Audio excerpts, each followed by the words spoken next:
but to all you wrestling fans, you knew him as Travis J. Sharpe, the best ring announcer in all of the Midwest.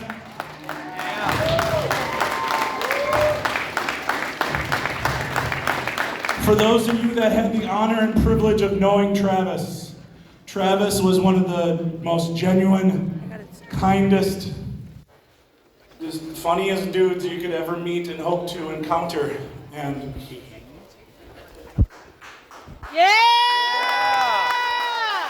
even gifted me this jacket here that I'm wearing here in tribute for him tonight. I could sing his praises forever and ever and ever, and it just wouldn't be enough to let everyone know what Travis meant to everybody. He was so willing to give advice and give the guys, he'd been around forever, longer than most of the boys in the locker room right now, and he was definitely one of the guys you wanted to ask, hey, did you see my match? What can you tell me? And he'd lay it out straight for you. He wouldn't bullshit. And a lot of guys to this day, they need to hear that kind of feedback. It's, just, that's how you get better. If you want everyone to tell you and that your shit don't stink, then you're in the wrong business. I'm just saying that, I'm being honest. And Travis did that in the best possible way that he could.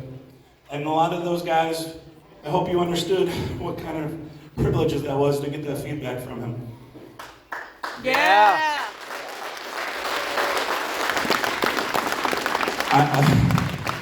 I met Travis in 2003. Our paths didn't cross much after that, but the funny thing is, full circle, was he actually refereed my very first wrestling match. And I didn't really put that together until years later when he started working for Midwest All-Star Wrestling, that he came on as the ring announcer so I could do other duties myself behind the curtain. And he was a godsend, honestly. He made my nights so much better. Because running wrestling shows is hard. Right, Eric? Right, Eric? And he was a godsend. He was willing to do anything and everything he'd go above and beyond. And I took that and I tried to model that myself, that, you come in and you have a job to do, but it doesn't hurt to go do some extra things that maybe not required of you. But that's because he loved wrestling and he loved the fans. He loved each and every single one of you, and he wanted to provide you with the best wrestling experience that he could. Yeah!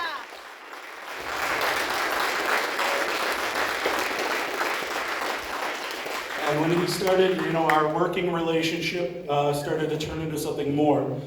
We started to call each other frequently, not just to talk about wrestling, but just what's going on in our personal lives. And before I know it, we're hanging out, and we're talking almost every day, and we're bullshitting.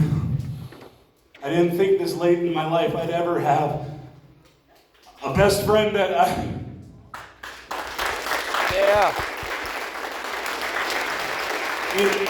Anybody that's my age, I'm not going to date myself, but when you get to a certain age, you're going to find out that more and more your real friends, who they are and who they aren't, and Travis was a real one.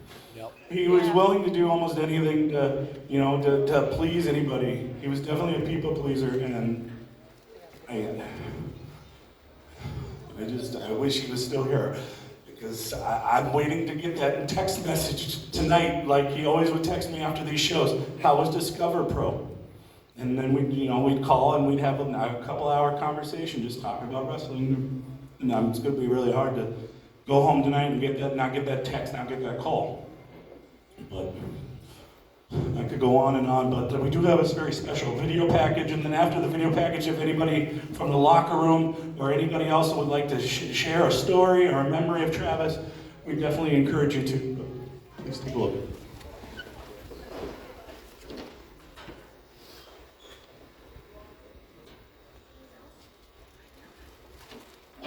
The following contest, scheduled for one fall. The following contest, scheduled for one fall. The following contest, scheduled for one fall, is for the Midwest All-Star Wrestling Women's Championship. The answer to all life's problems.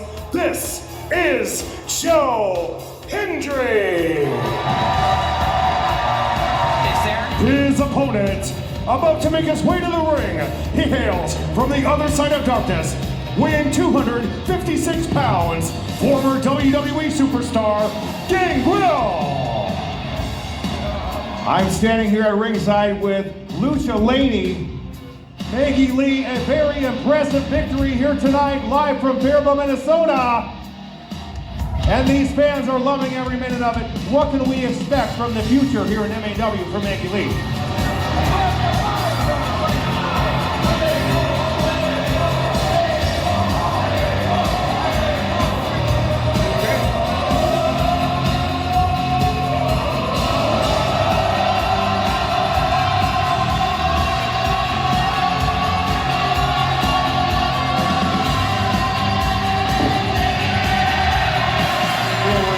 Entire staff at MAW. I'm your ring announcer, Travis Sharpe, wishing you a good night and a safe trip home. Thank you, St. Paul.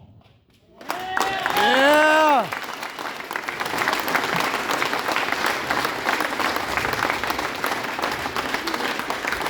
At this moment, if anybody would like to have the microphone to share a story or a memory of Travis, I open it up to you. Anybody? Over. So Brian mentioned that he had a love of wrestling. But one of the things he did is this past September, I hosted Crypticon hosted karaoke at Crypticon. And Saturday night, he came. He could only come the one day, if I remember correctly. Anyways, he helped me host that night. And one of the things he did is he opened it up to the people that were in the room to pick a song for him. Unfortunately, I didn't have the song. They wanted Ursula from Little Mermaid. But the next best thing, he actually went through and sang Under the Sea. And he tried his hardest to be like Sebastian, but I'm sorry, there's only one Sebastian. But after that, we got to go hang out. It was Brian, myself, Katie, and Matthew. We all went outside and we got to actually have a good time. And I won't forget that. And his talks about how he knew one of my favorite wrestlers, not too many people like him, the Ultimate Warrior, but he would sit there and talk to me about that all the time. And I'm gonna miss him.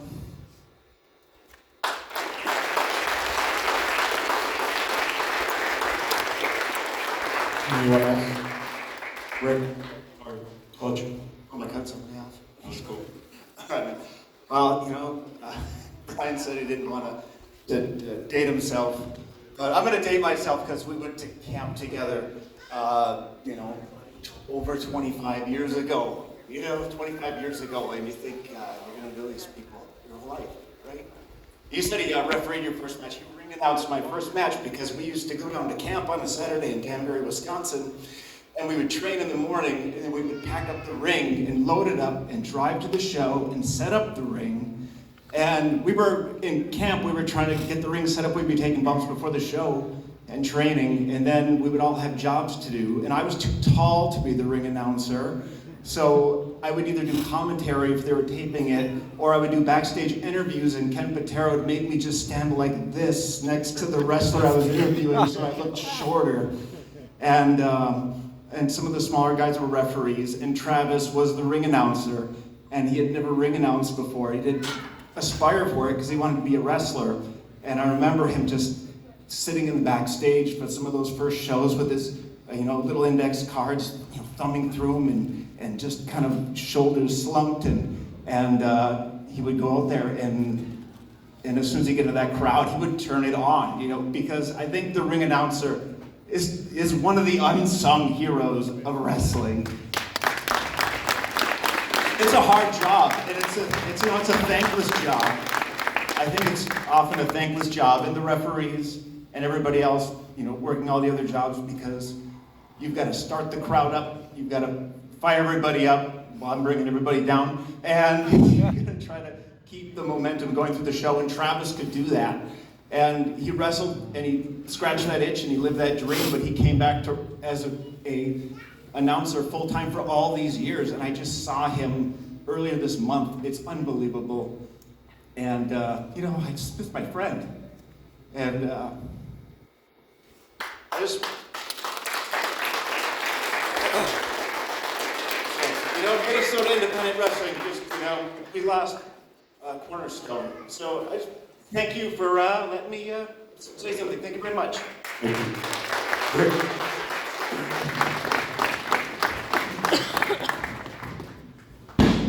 See this ring?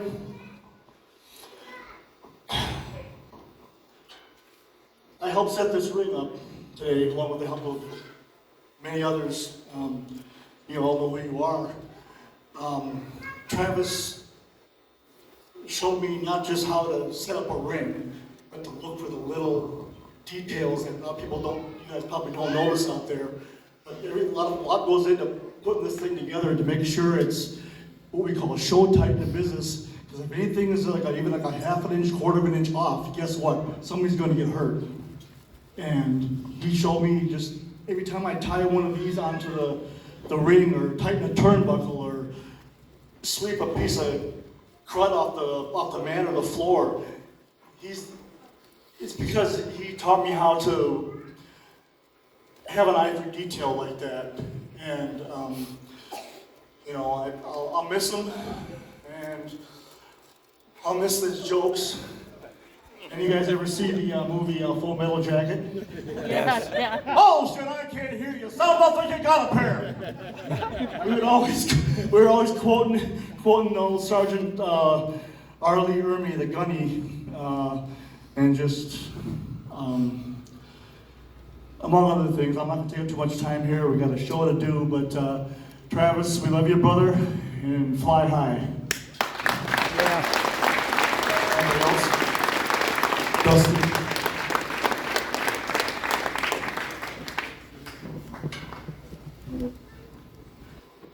Yeah, me and Travis didn't talk for a while,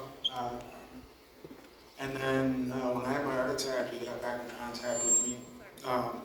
It was just like we never did talk, but one thing that no one here knows about Travis Sharpe is a lot of people pretend to be heroes. Travis was a hero. Yes. A lot of people don't know, Travis was a secret vigilante with me. He used to live in a not so good part of the cities, and every couple months I get a phone call. Dustin, there's a pit bull tied up to the steps of this crack house, we gotta go get it. And by God, we went and got it. So, it happened on multiple times. We never really told anybody. It was kind of between us, but like at this point, I wish I could have told him that before the other day. Thanks.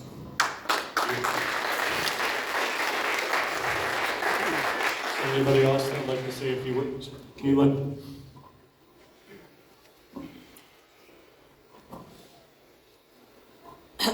Hey guys. Travis obviously was awesome. We all know this. Thank you. Just over a year ago, I had my last professional wrestling match. And against Sierra, it was great. You should all check it out. Yeah, it was. But basically, the day of that show, I was asked to host a Pro Wrestling Noah tryout. Same day. And you know, your last match ever, it's kind of a big deal. You kind of want to sit with your time and your thoughts and reflect upon the day, but I didn't have time to do that. Basically, I knew this seminar had to go off because I wanted to be somebody that was responsible for getting people over to Japan and getting them help in the wrestling business. So I can't remember what the case was, if there was a show the night before or not, but I think there was. Anyways, he ended up crashing at my apartment, and I said, yeah, I got this big couch, it'll be perfect. And then I didn't realize AK-47 also needed a place to crash. So it's like, okay, you guys can share the couch. It's fine, it's an L shape. You guys got this. And we had to get up, oh God, probably like 6 in the morning, go grab a rental truck, drive it to Rosemont, pick up my ring, drive it up to North St. Paul, make sure it got set up in time for this 9 a.m. seminar. And I come out of my bedroom in the morning and him and Zay are both just on the floor in the fetal position. I was like, one of you could have slept on the couch. That's just the kind of guy Travis was. I told him I needed help getting everything set up. I had a million things running through my mind that day, but I knew that I needed to pull both things off. And if it wasn't for him, I wouldn't have. And you know, that's one of the best days I've ever had in my entire life. And I think back, and I just know that it wouldn't have gotten pulled off without Travis by my side.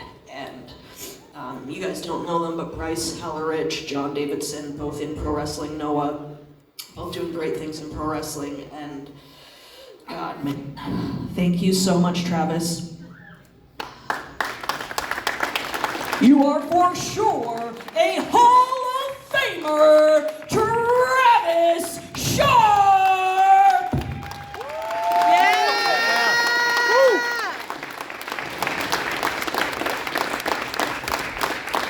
Anybody else?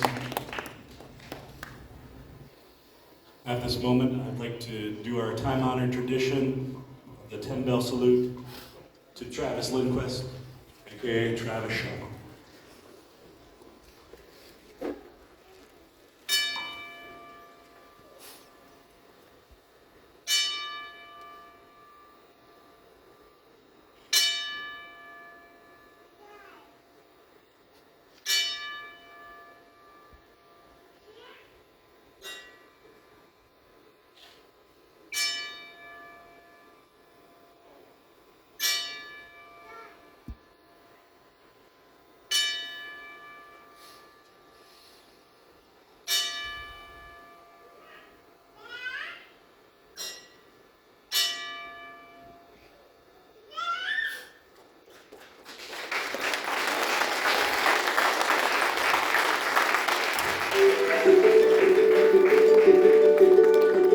They say the holy water's watered down, and this town's lost its faith.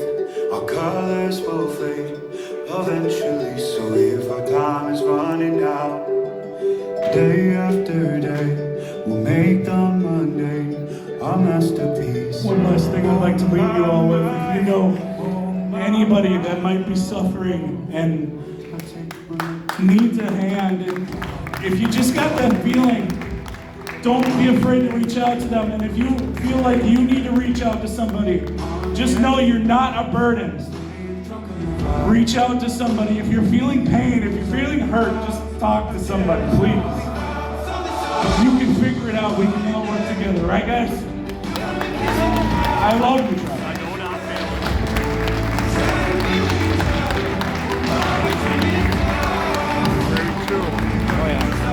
Thank you, Travis. Thank you, Travis. Thank you, Travis. Thank you, Travis. Thank you, Travis. Thank you, Travis. At this moment, we still encourage you to check out our merchandise stands. There's so much to do still before bell. We thank you for staying.